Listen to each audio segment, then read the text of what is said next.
James Gunn DC universe को तबाह कर देगा। ये मैं नहीं कह रहा बल्कि डीसी के फैंस कह रहे हैं। अब जेम्स गन ने अपने करियर में बहुत अच्छी मूवीज प्रोवाइड की हैं, लेकिन मिलियन डॉलर सवाल ये है कि क्या ये डीसी को बेहतर कर सकेगा। पिछले 10 साल में जो वार्नर ब्रदर्स ने डीसी को खड्डे में डाला हुआ था, क्या जेम्स गन उसको बाहर निकाल लेगा? ये तुम लोगों को इस वीडियो के एंड में पता लग जाएगा। एक डार्क सीरियस टोन से light comedy touch, classic James Gunn touch अभी से डीसी के प्रोजेक्ट्स में नजर आना शुरू हो गया है। Creature commandos, peace maker, even Superman में भी। But will this be enough? James Gunn ने डीसी के चैप्टर 1 में ही 6 मूवीज और 6 टीवी शोज अनाउंस किए हैं, जिनका स्टार्ट ही सुपरमैन से होगा। अगले 12 प्रोजेक्ट्स की व्यूअरशिप और उनका इंटरेस्ट इस एक मूवी से डिसाइड हो जाएगा। अब गन इस यूनिवर्स को ठीक कैसे करेगा ये मैं तुम लोगों को वीडियो के एंड में बताऊंगा। पहले वो खराब किस तरह कर सकता है ये देख लेते हैं। 3 रीजंस हैं, जिसमें से थर्ड मेरे ख्याल में सबसे बड़ी वजह है। सबसे पहले तो रिजीम चेंज। जेम्स गन और पीटर साफरान आए, उन्होंने पूरा डीसी रीबूट कर दिया। पीछे जो गार्बेज प्रोड्यूस हो रहा था वो डिस्कार्ड कर दिया और रीबूट कर दिया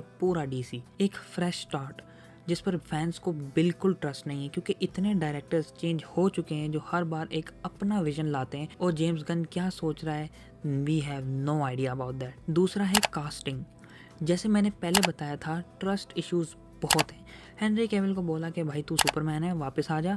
वापस वो आया तो उसका और हमारा इकट्ठे ही फोदू लग गया, और फिर न्यू सुपरमैन कास्टिंग में कैविल के छोटे भाई को ले आए। देखो अब ये डेविड कॉरेंसवेट की गलती नहीं है। सुपरमैन को फेस बेसिकली कैविल ने ही दिया है, और अगर एक्टर लाना ही था तो कम से कम कैविल दिखने जैसा तो ना लाते भाई। इसी वजह से ट्रस्ट इश्यूज बहुत ज्यादा है। और तीसरा और सबसे इम्पोर्टेंट रीजन जिसका तुम सबको वेट है, वो है इस पूरे डीसी यूनिवर्स की टोन चेंज। देखो DC is dark, not all of it but most of it, and I like it. मुझे पसंद है। मुझे इसीलिए डीसी अच्छा लगता है क्योंकि उनके हीरोज का बैकग्राउंड वाज डिप्रेसिंग। बैटमैन को देख लो, मैन ऑफ स्टील को देख लो। बट अब जेम्स गन टोन चेंज कर रहा है, एक डार्क डिप्रेसिंग से एक ब्राइट कॉमेडिक टोन पर शिफ्ट किया है, which is not what we are used to when it comes to DC. But I am happy. देखो जेम्स गन ने रिपीटेडली बोला है कि भाई he loves Superman and he will be sincere towards the character and towards the DC universe. तो फिर क्या मसला है? उसकी यही स्टेटमेंट्स मूवी के ट्रेलर में भी नजर आ रही हैं। Then James Gunn has